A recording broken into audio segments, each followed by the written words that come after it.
there's a decent amount of them floating around. I mean, what, 2 per year for the last? Well, they didn't. That's the first I've seen. They didn't start doing Cougar trophies from the get-go, but this was at the front counter of Rogue Valley Runners in Ashland, Oregon. But I swiped it on my way down. So if Hal sees this, that's where it is. Hal, sorry. It's one of Hal's 2 or 3 Horcruxes. Is that right? He's got 2, and I knew where one of them was. So I was like, we need some set props. So have they evolved at all over the years? Do you know? It sounds like they're a little different. Like Katie Scheid was in here yesterday, and she said Jim's looked a little bit different than that. Yeah. So of course we're talking about the Cougar right here on the table. As I've never seen one of these amazing pieces of arts. Yeah. And what a piece of art that is! Wow. They're quite heavy. Is that actually brass? Solid, yeah. That is probably that's the coolest. I think ultra prize I've ever seen. I think it's definitely That may make too. It's a little rude to get presented that the very next day. That's incredible. Like, yeah, that is motivation for somebody. Yeah. I would say so. Brett did a little skit on Friday before the race last year, and if we can, we'll link to it in the show notes of this live stream. But the gist of it was, if you want to win Western States, you got to lift Western weights. And so I just use that as my kettlebell. I see that. Yeah, that looks like a serious kettlebell. I mean, that's something. It'll get you strong. Right. I think the first question I have for you. So I was scrolling UltraSign up, and back in 1996, you did a 24-hour race up in Minnesota. It was what I think is the first race you ever did. Talk about starting with that distance in this sport. How did that all come about? Yeah, so back in the 90s, I was in college, and I was a poor college student. I had that like desire to go climb a mountain or do something as a big adventure. There's no big mountains in Minnesota. So I had come across through a family friend this Fans 24-hour race, and for me at that moment in time, that created an opportunity for me to just push myself in a way that was gonna carry me through the year. So I went out and ran this 24-hour race, and the interesting backstory to this race is it was actually a race that was established in 1990, and the race was established by Bob, who basically he wanted to create a Western States qualifier. So, today, in order to be a Western States qualifier, you have to hit certain dimensions, like have a trail. But back in that time period, 1990, just fulfilling 100 miles, even on a 24-hour course, could accomplish that. Wow. Yeah. Okay. Yeah. So that race, I fell in love with the sport. I fell in love with the atmosphere, like the camaraderie amongst people. I mean, today I got to go out and do the 3 or 4 mile shakeout run with you guys, and honestly, that was super intoxicating. Just the energy, the vibe amongst everybody, so much enthusiasm.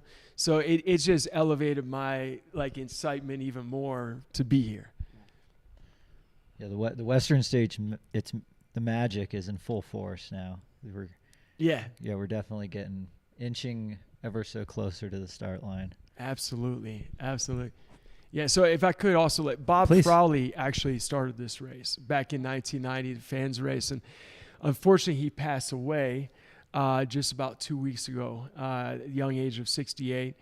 And he was a dynamic, a major person in ultras for Minnesota.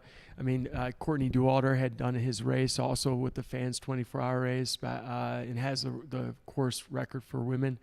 And he was a real fixture in Minnesota running.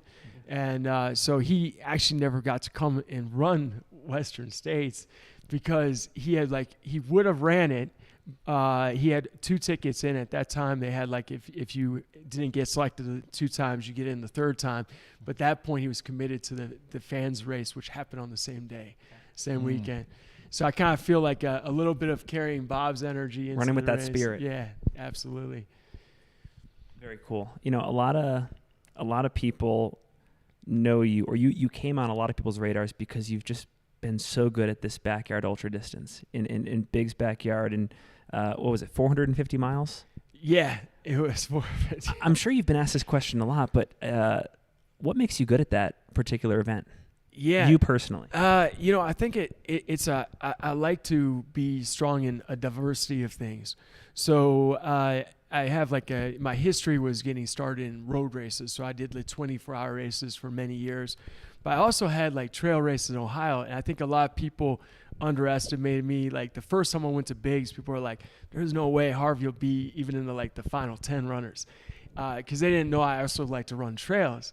So I also really love the trail race, and then having the 24-hour USA team, having done that for 5 years, you get really accustomed to like pacing yourself. So like pacing yourself is really important strategy, but also like just eating a lot of food. And you can see like as soon as I got here, I wanted to like inspect your refrigerator, just full of drinks, just get the spin drips. You can't turn off that strategy, right? So I love to eat, but yeah, I love the strategy aspect, and I do well in ultras, but I do my best in races that really even go further distances, and give me an opportunity to catch some of the really fast marathon runners with multiple days. How do you keep the mind engaged? Do you keep the mind engaged? Is the secret the opposite?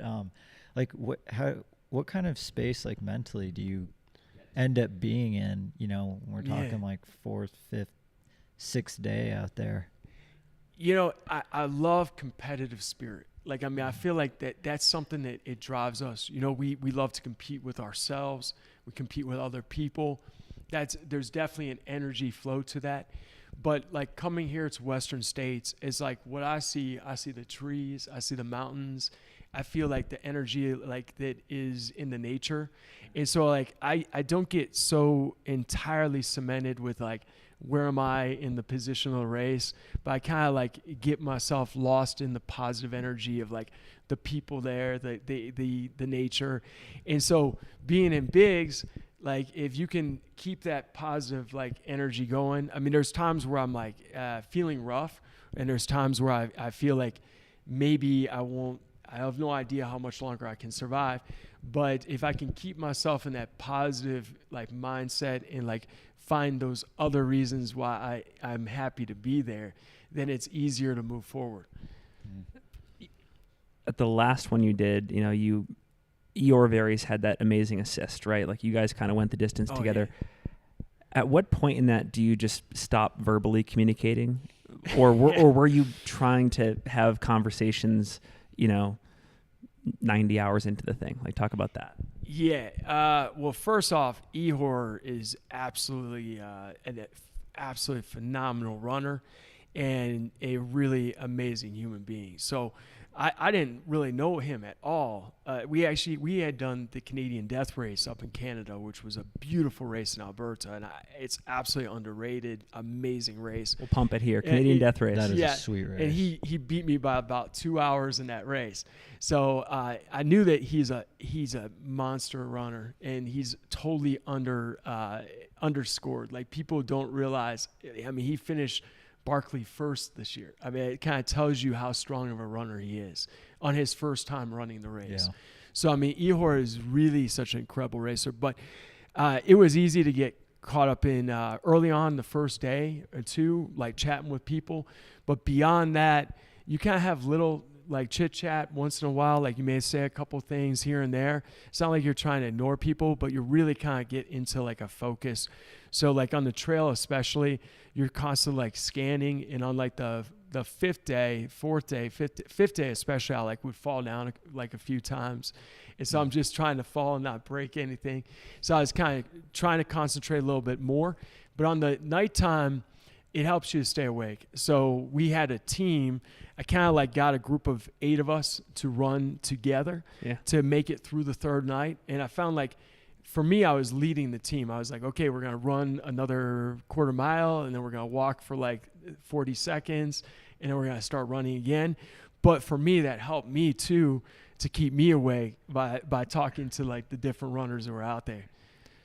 One of the things that I love, and I don't want to hang too long on the Backyard Ultra concept, but the thing that I love so much about this race is that your performance is amazing, right? But it is impossible if Ihor doesn't do what he does, right? Like these like 4 or 5 day pushes are only possible if second place is extremely good. And like that's not necessarily the case at Western States. Like a Katie Scheid or a Jim Walmsley can just take it from the gun, time trial, and like, you know, they're done. Like they don't necessarily need people around them to make them better. But like this Backyard Ultra concept, like the teamwork concept is so fascinating to me. It is. I mean, Laz, he's a brilliant guy. And, you know, the thing is with like a lot of 100-mile races, you may have someone who's like out in the lead by the midpoint or 2/3 through the race. You can kind of predict who might take home the win. Not always. But with the Backyard Ultra, I mean, there were like 22 people who made it 300 miles. There were 8 people who made it to 400 miles. So certainly at 400 miles, I mean, amongst the 8, I think Laz said he thought I was like the least likely to possibly finish like as a final person, just because I looked like I had like blood coming down my body and like looked like kind of beat up. But it's exciting because you really don't know how the cards will fold until the very last end of the race, because you can have things change quickly. Yeah, so that's kind of it keeps some excitement to it. And everyone's tied for first all the way through. Yeah, so it's hard for someone who's an incredibly fast runner to just run away with the race. Like they cannot do that, and it gets frustrating. If like, you know, it can frustrate someone who's super fast because they have to like contain themselves to a degree. Or your competition could not show up and you win after 18 hours. It could be, yeah. You could be going home early. Oh, that was right. a letdown. Right. Okay, maybe the last bit about Backyard. Please. It was Jeff Colt's brain blast from our last long run archives. In that, we got to tell you this. Yeah, turns out, and Finn and I are absolutely backing this, the Backyard Ultra should be in the Olympics as the representative event for ultramarathons, because it is very far removed from like something like Western States. It's different enough where like the general population would get very involved in. And then Jeff took it one step further. It was like, start it when the opening ceremonies start, and they can just be going during the whole Olympics, and it's just always check-ins. Like, oh, let's just jump back to the Backyard Ultra. It. I love it. I absolutely love that. Like, I think that would be so much fun. Yeah. Test that. LA Olympics. Yeah. LA. I think Salt Harvey Lake Lewis, is getting the games in Olympian. 2034. There's still hope. There's still hope. See? Still hope. Yeah, we just in an Olympic context, I would be so curious to know just how far you guys would go. Yeah, it's kind of crazy. I mean, there was a time where 300 miles seemed like nearly impossible in that format, like where you're just constantly moving, and you have trails and you have like the road, so half and half. Okay. I actually have one last. Please. One. What do you figure has been the biggest contributor to pushing? We thought 300 miles was amazing. Like now we're 400 plus. What's pushed the sport? Those extra 100 plus miles. I would definitely say the competition. So now that we have 400 of these plus across the whole world and like 75 countries, or maybe it's 55. I'm sorry, maybe it's 55. Sounds like Olympic qualifiers. It's a lot of countries. So I mean, the fact that there's just so much competition now. Okay. Like that has really elevated the whole event. Because it's difficult. Like if you go to an event and there's only one other person that might be able to push to like 50 hours, like that's outstanding. But like you said, there's not. You have to have the second person there, and like really, there's a mathematic picture to it.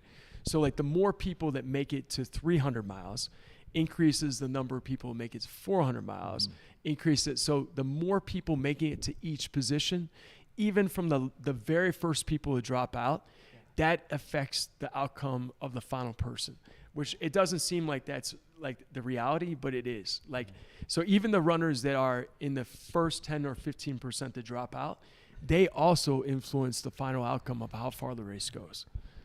Rising tide lifts all boats. Bam. Yeah. So if just in case there are people who are in very important positions listening to or watching this stream right now, Brett and I are dead serious about this Olympic idea. Like, yeah, I've heard Seb Coe is a frequent listener of the Singletrack pod.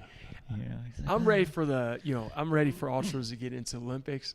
Of course, I'd be just absolutely delighted for that. But any ultra event would just like be the best thing in the world. Yeah, I mean, we can go on for hours on why the backyard ultra actually fits with like many Olympic events, because like you can build that course out at every future Olympics. Like a mountain ultra, that's makes it very difficult. But maybe should we switch over to Western states? Well, I got one more non-Western topic that we got to cover. So you took an amazing crack at the Appalachian Trail a couple years back, and it's top of mind for me because Christian Morgan is halfway through New Hampshire right now. I think he's a day up on Carl Saab's time. Yeah. Talk about your experience on the trail and if that's something that is interesting to you in years to come. Yeah, I mean, honestly, I understand how incredible it was with each person that's got the record, including Scott Jurek here. I mean, it is amongst all the events I've ever done in my lifetime, over 105 ultras, and many that tout themselves as the toughest ultras in the world, including Barkley. That race, or that doing it, the FKT of something like the Appalachian Trail is like the most difficult event I've done, because the reason being is that it's relentless. Mm-hmm. So I mean, like I could be at the Marathon des Sables for 6 days. I could be like, at Biggs for 4.5 days. But like when it's coming at you for 40 days, or in my case it was like almost 50. It was 49.5 days.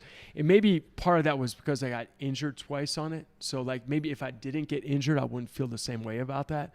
But like when you're injured and you're still doing 40 miles, like Christian, I think he got injured in the last 5 days. Yes. And he's got a big lead on the which is absolutely incredible, because what I'm so impressed by him about is I think is his 4th time going after it. I mean, and he's been relentless. Like a lot of people do it once or maybe twice.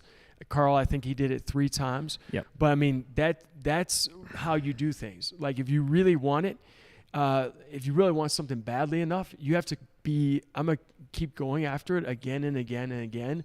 Like Jasmine Paris, Barkley, 3 times. I mean, it's like you have to be in the mindset that it's going to just take however many times it takes, and I'm going to do it. So that I understand like the difficulty of that type of event, because I mean, I only got like 6 hours of sleep, and I was going for 16, 17 hours every single day for 50 days. And like, it's sometimes injured and still doing 40 miles. Like that seems crazy. So it's very difficult. After that event, it took me about 11 months to get back to 100%. And I did like do bad water, like I guess it was maybe 6 days or 5 days after the event. So I mean, it was a little close. I thought you were going to say months. Yeah, no, like 5 days later after finishing the Appalachian Trail. And that event, like, I mean, it was to just finish it. Like, I mean, I think I did it in like 38 hours, and maybe I normally do it in like 24 to 27 hours. So, but it was hard. And, but it really beats you up. Like doing something like that can really beat you up, and you have to be very methodical about your recovery, as well as like while you're on the trail. One of Carl's great successes is his close friend is a physiotherapist, and he was on the trail helping him each day to like stay injury free, and that makes a big impact. So I would love to do something like that, but it would take me away from like being competitive. I feel for like 6 months or 9 months from like you have to clear the deck. You have to really be committed. So I kind of see myself as doing like more of those events later in life. Like going and doing a run across America. Sure. Like I would love to do that someday. Okay. But I'm not sure it's going to be any time in the next 2 years. So I guess like kind of piggybacking off of, the scheduling and planning, like how do you, approach, do you approach a calendar year and pick out, races that you want to do? And, what have been some of the focuses for this year? Yeah, so I really wanted to diversify myself into more mountain races. So like that was my interest in the Canadian Death Race. Also, it really helps for Big's Backyard when you can like do these mountain races. Like that helps you for that particular type of race as well. So I wanted to diversify myself. I was not expecting like necessarily Western States. I applied like 3 times, and I fortunately got in with Ultra Running Magazine. So like I had written an essay on why I should be selected, and this was my second time writing the essay, and they selected me. And I was just kind of shocked. Like I didn't expect to get in. It was just kind of like, well, I'll just try for this. Like I really didn't expect it would work out. What was a harder essay to write, the Barkley one or this one? Oh, definitely Barkley, you know. Like Barkley, Laz would definitely pick on me for any type of like grammatical errors or anything I do. No way. Oh, yeah. He would. So you got to be tight. Oh, yeah. I mean, Laz, he's a character. He definitely expects, the highest precision. He got a 36 on the ACT. So he's a brilliant guy. I think he's the smartest man in ultra running. Smartest person. I wouldn't disagree with you. But, yeah, so this year I'm also doing the Badwater 135. So it's always been like there has been a historic combination. Like Scott Jurek, he actually won Western States 2 years and then went on and won the Badwater 135 like 2 weeks later. Like that's incredible. It was like 05 or something. Yeah, and so I love that race. And I'm also doing Bigfoot 200. So I'm looking forward to a point-to-point 200-mile race.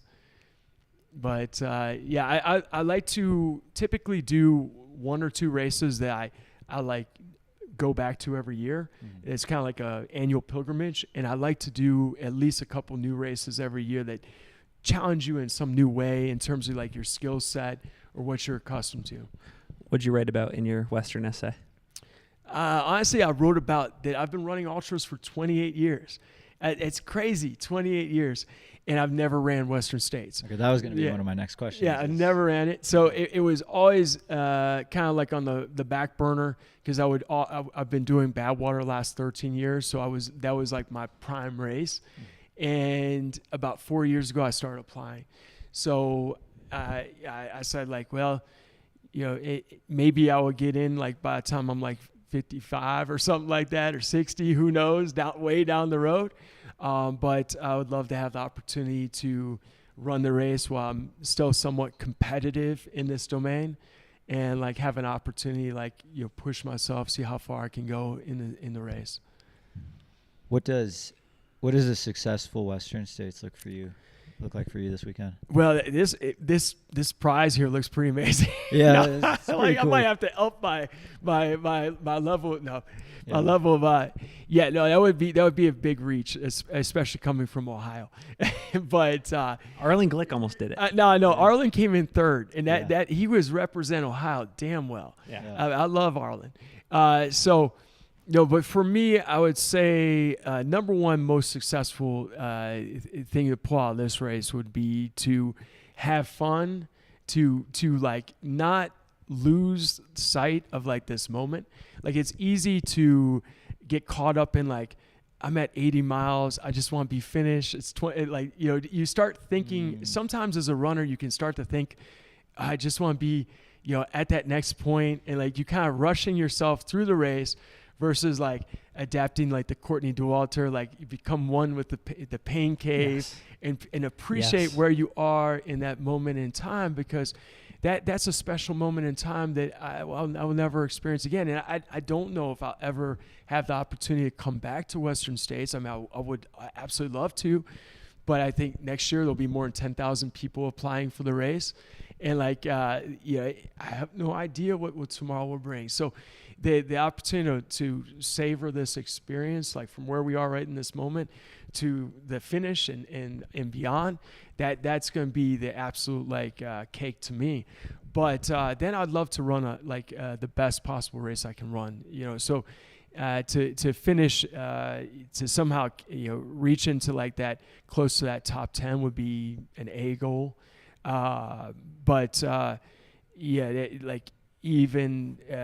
Just to just enjoy my team, the runners, the actual course, And even if I have to finish the very last person, to finish the race is my number one goal.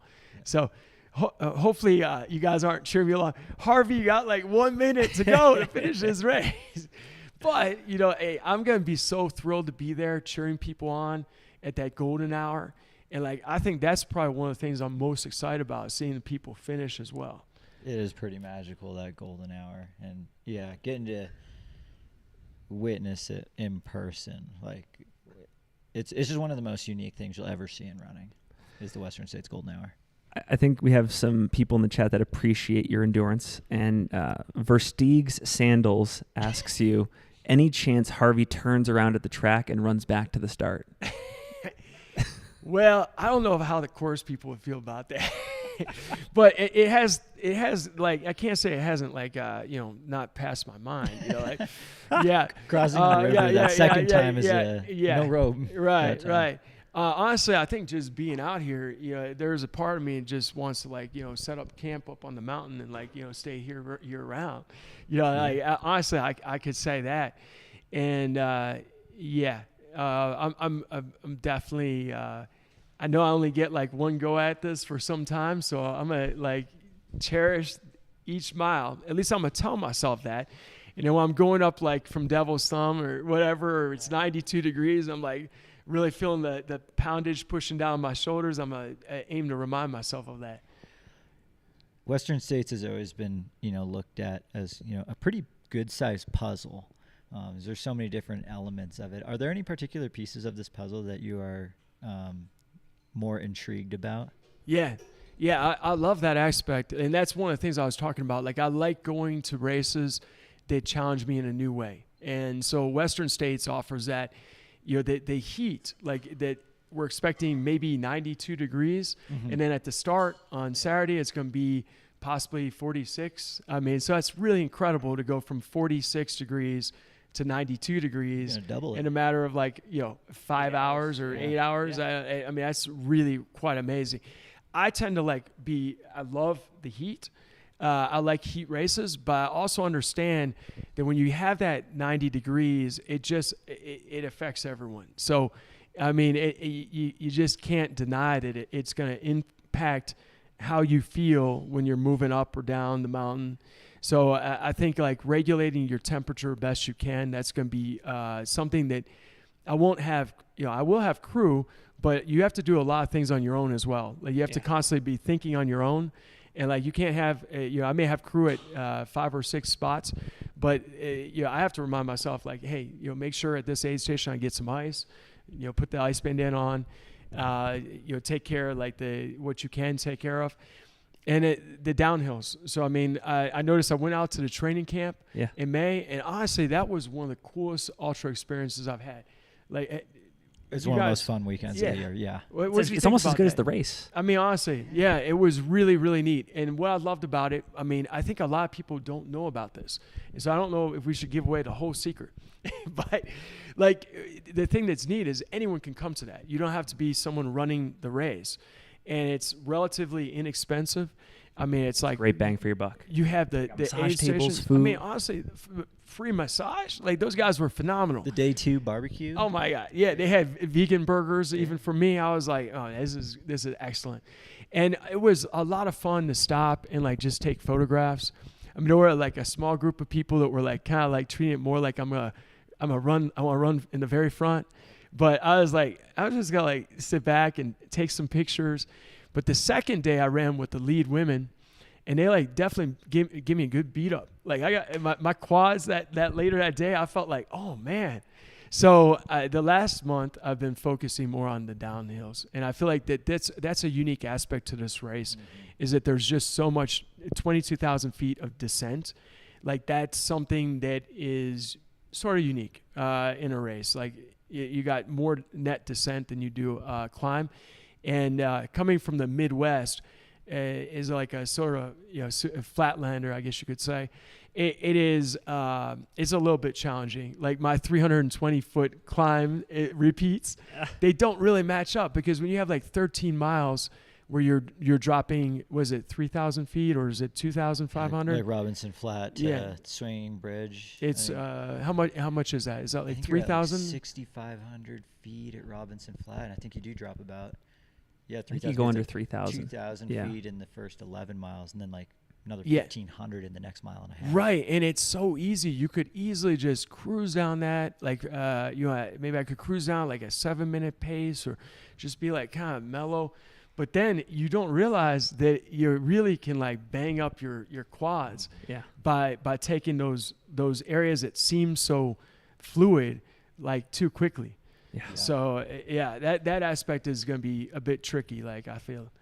Yeah, aerobically you don't get the mind body connection because you're like chilling up here, but like not chilling down there. Exactly. Well, Harvey, it has been an absolute pleasure to have you in studio chatting it up pre-Western. We're really looking forward to following your race. We're wishing you the best.